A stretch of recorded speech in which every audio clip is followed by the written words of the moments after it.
Eh, Buenos días, bienvenidos todos a esta su segunda cápsula de nuestra asignatura Proceso Estratégico 2. Recordaremos en primera instancia y de manera breve cuáles fueron algunos de los elementos que estuvimos trabajando en nuestra cápsula número 1. Allí observamos fundamentalmente la relación que existe entre la estrategia de una organización y su estructura.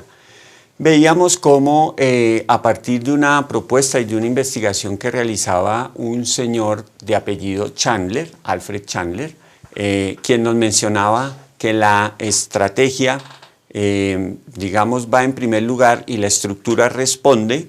En ese sentido, exactamente él afirmaba que la estructura sigue a la estrategia a través de una investigación que realizaba en grandes corporaciones norteamericanas, encontraba precisamente ese fenómeno que le permitía llegar a esa conclusión.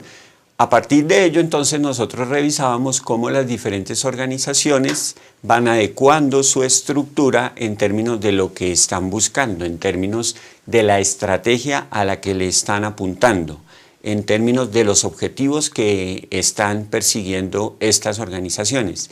Y veíamos cómo existe un ciclo a partir del cual, en la medida en que la estructura se va reacondicionando, digámoslo así, la empresa va pasando por unas crisis previas que de alguna manera son el síntoma o son la manifestación de que dicha estructura ya no está respondiendo a las necesidades de la empresa y que por lo tanto es necesario adecuarla o cambiarla.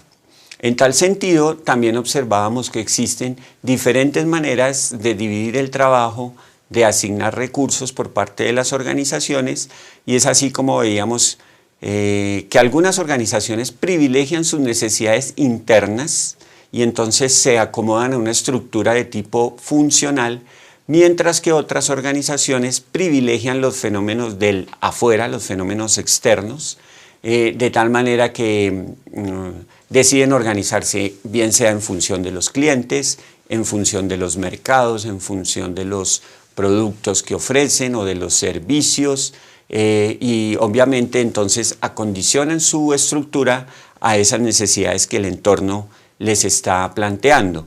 Entonces aparecen estructuras de carácter divisional, aparecen las estructuras de las unidades estratégicas de negocios o aparecen estructuras de carácter híbrido como las matriciales, en donde digamos puede haber una mezcla de una estructura funcional con una estructura de carácter divisional. De manera especial veíamos cómo la estructura matricial digamos, rompe con el esquema de la única jefatura, que es un principio fayolista, y en esta estructura entonces nosotros tenemos dos jefes, ¿cierto? Uno usualmente que responde por un proyecto y otro jefe que usualmente hace referencia a la función que los trabajadores organizados por equipos tienen que desarrollar. Muy bien. Eso para dar un breve espacio y un recorderis de nuestra cápsula anterior. Hoy, ¿en qué nos vamos a concentrar? En esta oportunidad nos vamos a concentrar en la relación que existe entre la estrategia y la dirección. Recuerden que este es un módulo construido por dos personas. Es necesario darle el crédito a mi compañero, mi colega y tocayo, Mario César González Triana, quien se encontrará con ustedes en la cápsula número 3 próximamente. Muy bien, entonces entremos en materia, miremos algunos de los aspectos preliminares en una presentación que vamos a estar revisando en esta oportunidad. Entonces vamos a observar, les decía, la relación que existe entre la estrategia y la dirección. La dirección como un proceso de carácter administrativo. Ustedes recordarán por la definición tradicional de lo que ha sido la administración, cómo ésta se divide en una serie de actividades o funciones, tales como la planeación, la organización, la dirección y el control. También incluida, de hecho, la integración. Entonces, vamos a mirar esta relación. Muy bien. ¿Cuál es el fundamento, la parte preliminar a la que hacíamos referencia? Ustedes ya conocen que el proceso estratégico usualmente ha sido dividido en varias fases o etapas, ¿cierto? Y que dentro de estas fases o etapas, la fase de implantación es de carácter fundamental. Aquí tenemos que debido a que la etapa de implantación de la estrategia se ha definido como aquella en la cual se moviliza a los empleados y gerentes para poner en acción la estrategia formulada, resalta de manera inmediata el asunto de la motivación. ¿Esto qué quiere decir? La primera etapa, que es la etapa de la formulación, como lo vamos a ver más adelante, es una etapa fundamentalmente dirigida a un proceso de pensamiento, a un proceso de diseño, pero en síntesis a un proceso mental. Mientras que la etapa de la implantación ya posee otras características que hacen que los líderes tengan que desarrollar una serie de competencias, una serie de habilidades que vamos a ir definiendo y que vamos a ir observando justamente hoy. Entonces, para poder diferenciar un poco las características de esta etapa de implantación respecto a la etapa de formulación, podemos observar las siguientes diferencias. Mientras que la formulación se centra en una característica que es la eficacia, la implantación, por su parte, se centra en la eficiencia. ¿Por qué razón? Cuando usted formula su estrategia en su organización, tiene que mirar aspectos fundamentalmente de orden económico y referido a los objetivos. Se procura construir una serie de objetivos que sean alcanzables. Esos objetivos usualmente deben ser medibles, deben ser cuantificables, pero en todo caso la idea en la formulación es alcanzar el objetivo. Cuando usted ya despliega la fase de implantación, tiene que entrar a considerar los recursos que está utilizando y tiene que hacer una adecuada economía de esos recursos. Es decir, tenemos que ser racionales en el uso de los recursos de cualquier índole, recursos representados en activos, en información, en personas, en dinero, digámoslo así, independientemente de su presentación, hay que ser muy racional en el uso de dichos recursos, porque en este momento ya hemos desplegado actividades y estamos, digamos, a la caza de un ahorro. Los costos se convierten en algunas estrategias en un factor mucho más importante que en otras. La formulación también requiere buena intuición y habilidades analíticas. ¿Ello qué significa? De alguna manera tener lo que llaman por allí un sexto sentido, saber olfatear el ambiente, leer con claridad qué es lo que está pasando en el entorno y también descomponer esas situaciones que se nos están presentando de manera problemática en el entorno, saberlas leer, saberlas interpretar y de tal suerte que podamos ofrecer una estrategia adecuada al entorno en el cual la organización se está moviendo. Recuerden que hay entornos que se denominan mucho más turbulentos que otros o mucho más dinámicos.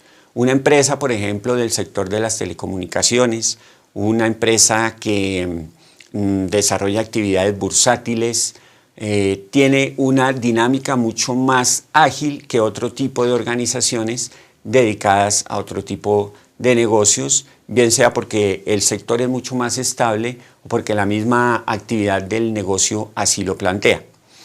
Mientras que en la implantación se requiere motivación especial y habilidades de liderazgo, es decir, una vez olfateado, una vez leído lo que está sucediendo en ese entorno que se hace en la fase de formulación, entonces en la fase de implantación usted requiere desplegar un conjunto de competencias dirigidas a motivar y dirigidas a liderar. Son dos diferencias allí importantes. Mientras que en la formulación se desarrolla, ya lo decíamos, un proceso sobre todo intelectual o mental. En la etapa de implantación se caracteriza ella porque se despliega todo un proceso operativo. Una cosa es el pensar, que va primero, otra cosa es el actuar, que va después. Suena muy tonto, pero definitivamente no podemos dedicarnos a desplegar un montón de actividades y a gastar un montón de recursos sin saber para dónde vamos. Esto quiere decir que primero necesariamente debe darse una fase de pensamiento, una fase de recreación de lo que está sucediendo en el entorno, para después sí actuar de manera adecuada. Entonces, el líder o el director o el gerente o el administrador en la fase de implantación lo que requiere es desplegar actividades de carácter operativo. Hay que estar muy al tanto del día a día, de lo que está pasando, de cómo la estrategia se está alcanzando en términos del quehacer de las personas que están bajo nuestra responsabilidad. La formulación finalmente requiere la coordinación de algunas, generalmente pocas personas, ¿cierto? Mientras que en la implantación usted requiere coordinar el trabajo de muchas personas. ¿Por qué razón? Usualmente la fase de formulación es pensada por la alta dirección de la organización, lo cual demanda efectivamente reunir a muy pocas personas, si bien son aquellas que tienen los cargos más altos dentro de la organización, usualmente no dejan de ser pocos. Cuando esos pocos han leído ese entorno y han concretado hacia dónde debe dirigirse la organización, ello demanda la coordinación de muchas actividades. Entonces la división del trabajo allí se multiplica y entonces es necesario desarrollar una mirada con carácter individual en cada una de las tareas y en cada una de las personas que están tratando de materializar esa estrategia. Para reforzar un poco entonces estos conceptos y hacerlos de pronto de una manera más gráfica para ustedes, miremos este aspecto de la presentación en donde encontramos una diferencia importante entre las dos fases de las cuales venimos hablando. Por ahora hemos dejado de lado la fase última de control. La implantación de la estrategia realmente genera más dificultades que su formulación, ya que es más fácil hacer algo, implantación, que decir que se hará, formulación. Finalmente, simplificando un poco estas dos fases, la fase de formulación, como aparece aquí en la presentación, es mucho de diálogo, es mucho de lo que llamamos coloquialmente carreta o bla bla bla. Finalmente consiste en hablar mucho, en pensar mucho, en proponer, en diseñar, en replantear. Usualmente cuando el plan es formal también consiste en escribir, mientras que la fase de implantación la podríamos llamar como una fase de manos a la obra, de materializar la estrategia, de volverla realidad. Muy bien, ya consideradas estas dos diferencias sustanciales, observemos cómo tenemos acá algunos ejemplos de las acciones que se desarrollan en la fase de implantación. Entonces, durante la fase de implantación, por ejemplo, las empresas pueden modificar su territorio de ventas, pueden incluir nuevos departamentos dentro de la estructura organizacional, pueden cerrar instalaciones en determinados sitios, pueden contratar nuevos empleados. Estos son apenas algunos de los ejemplos de acciones de alcance, digamos, alto, que en algunas oportunidades toman las organizaciones en función, ¿cierto?, de esa etapa previa de formulación, en función de las estrategias y los objetivos que han construido.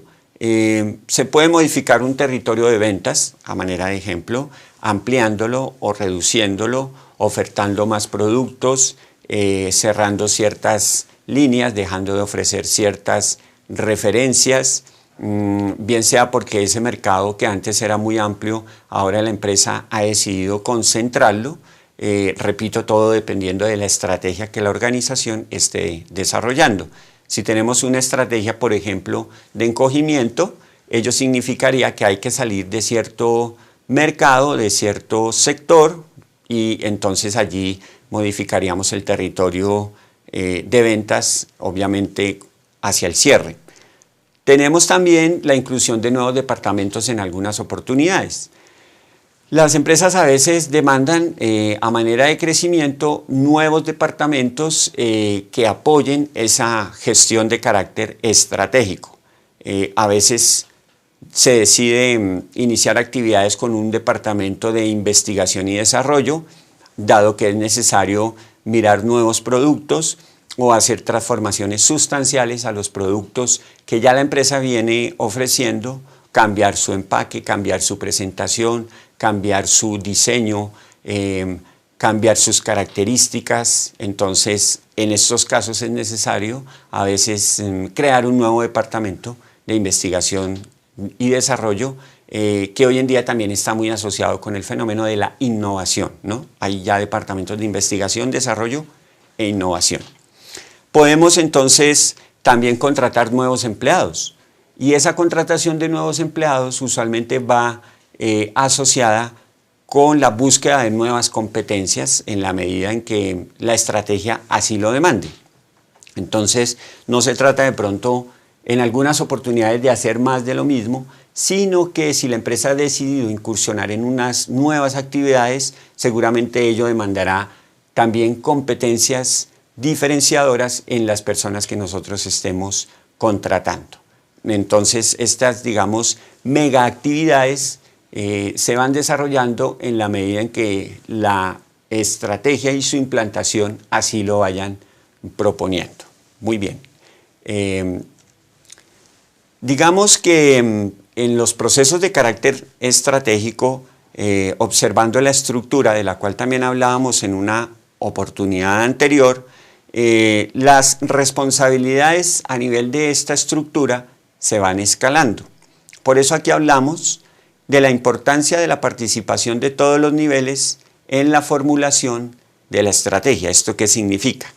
Usualmente los aspectos de carácter misional, la construcción de la visión y los objetivos de gran alcance, los objetivos estratégicos y la estrategia en sí misma, en buena medida se desarrollan en la cúspide de la organización. Pero es necesario, por un principio que se maneja en la implantación estratégica, darle participación a la mayoría de las personas que hagan parte de la empresa en la construcción de esa estrategia, en la materialización de esa estrategia.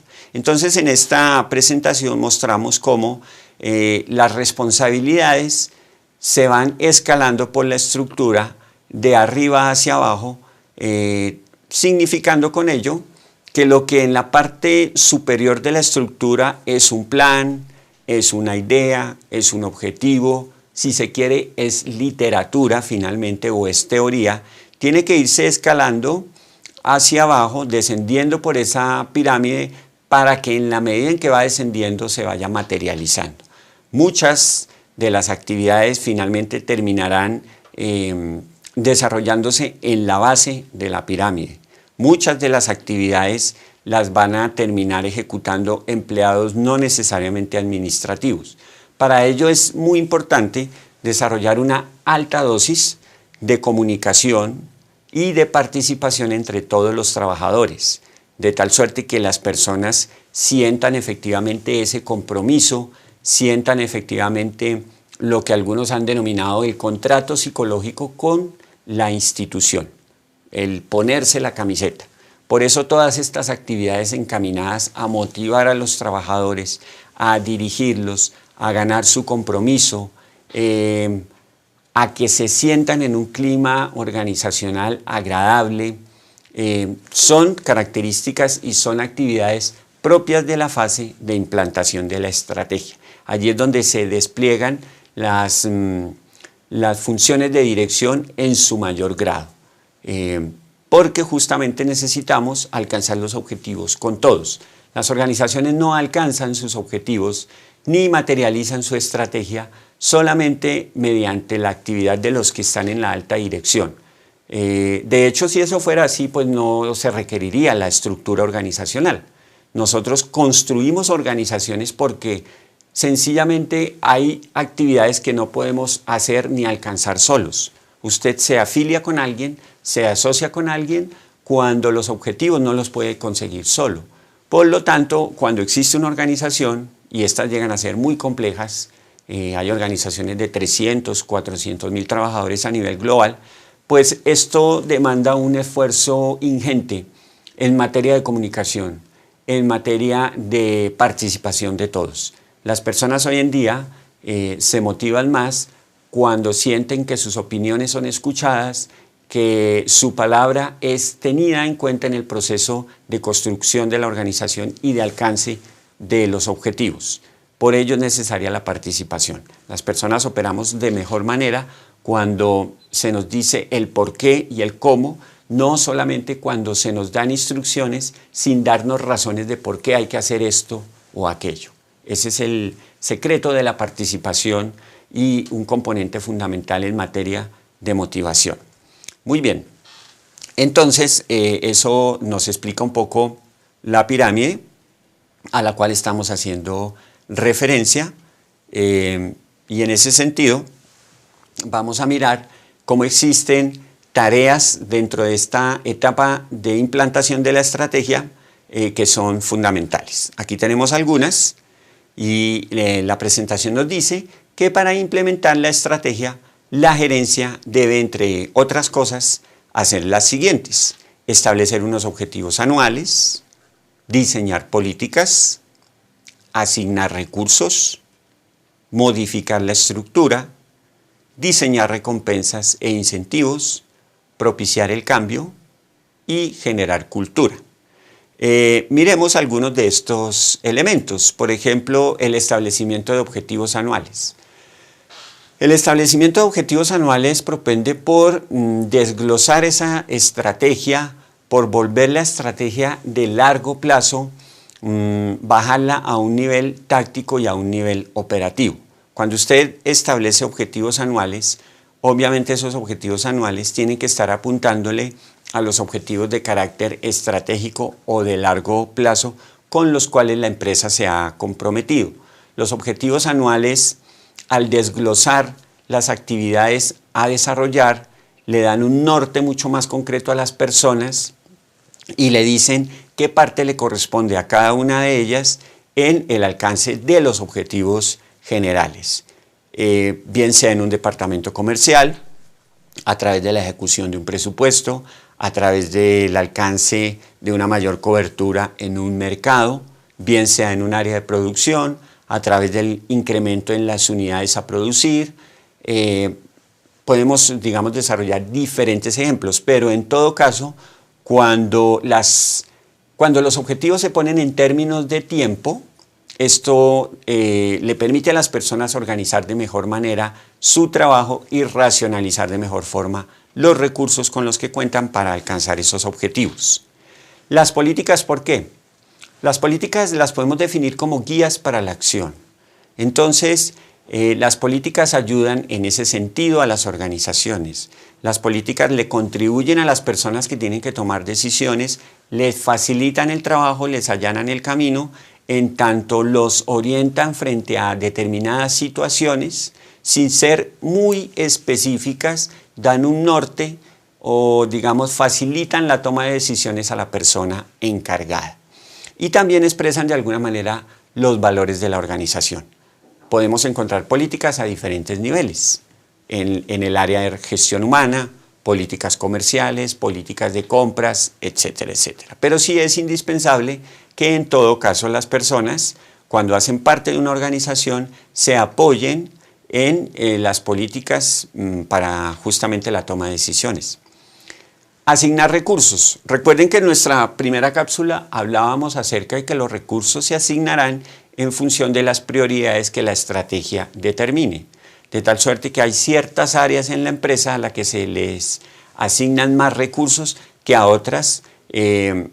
Por ejemplo, si hemos decidido penetrar un mercado, eso hará que en el área comercial entreguemos mayores recursos, puede ser en términos de mano de obra, puede ser en términos de publicidad, en términos de mercadeo, para justamente cubrir una mayor porción de mercado. Entonces, por eso aquí hablamos de la asignación de recursos.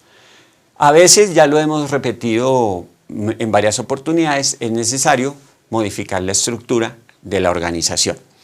Tenemos que, algo muy importante desde gestión humana, o con la compañía de gestión humana, diseñar recompensas e incentivos. Esto es fundamental cuando usted implanta su estrategia. porque las personas se comprometen también en la medida en que reconocen qué les va a brindar la organización por el esfuerzo que están desarrollando. Eso tiene que verse reflejado en un plan coherente de recompensas e incentivos, ¿cierto? Hoy en día las organizaciones ofrecen a los trabajadores no solamente beneficios en materia salarial, sino beneficios que se reflejan en jornadas, en horarios flexibles, en la participación en acciones, en la participación en utilidades, en el pago mediante bonos, en unos días adicionales de descanso, de vacaciones, en el pago de algunos requerimientos que hacen los trabajadores, en la construcción de jardines para los hijos de los empleados, en el facilitarles el transporte. Es decir, cuando usted piensa en las personas que hacen parte de su organización y personaliza en función de las necesidades individuales lo que usted les puede entregar en materia de recompensas e incentivos, está ganando terreno de manera sustancial frente a la competencia. Recuerden que la mano de obra, o mejor, la fuerza de trabajo, es una mercancía como cualquiera otra y está sujeta a las leyes de oferta y demanda. Si usted no logra satisfacer las necesidades de sus trabajadores, ellos pueden en cualquier momento desplazarse hacia la competencia o hacia cualquier otra organización y ofrecer esos conocimientos o esas competencias en general que en este momento le están entregando a usted como organización. Entonces necesitamos primero atraerlos, posteriormente retenerlos. Se les retiene en buena medida mediante las recompensas y los incentivos que usted pueda ofrecer. No es solamente brindar un clima organizacional adecuado, digamos la palmadita en la espalda para ponerlo en términos más sencillos, sino que en términos materiales, en dinero, en beneficios, usted tiene que manifestarse frente al trabajador. Eso hará que el trabajador capture la idea de que él es esencial para la organización y de que su participación allí es clave para el alcance de los objetivos. Hay que propiciar el cambio, hay que vencer la resistencia al cambio. Cuando usted implanta una estrategia, tiene que romper muchas tradiciones seguramente, tiene que frenar la inercia en la que de pronto la organización se encuentra, tiene que hacer evidente la urgencia de cambiar, tiene que hacer evidente la necesidad de alcanzar esos objetivos por los cuales ahora la empresa se encuentra luchando. Por eso es necesario propiciar el cambio y generar un ambiente que facilite dicho cambio. Cuando el cambio está, digamos, a la vista de muchas personas, en algunas oportunidades estos cambios afectan las prebendas que algunos trabajadores han alcanzado, mueve relaciones internas dentro de la estructura de la organización, sobre todo en la estructura informal, y por eso es necesario vencer esa resistencia. Y finalmente, todo esto está relacionado con el generar cultura, ¿cierto? El generar cultura en algunas oportunidades implica el transformar valores al interior de la organización, el romper mitos, seguramente creando otros, en alterar, digamos, la manera en que las cosas tradicionalmente se han venido haciendo. Recuerden que hay alguna definición por allí de cultura organizacional que dice que la cultura es la manera en que hacemos las cosas acá, ¿cierto? Entonces, usted puede tener dos organizaciones similares, pero cada una de ellas tendrá su propia cultura.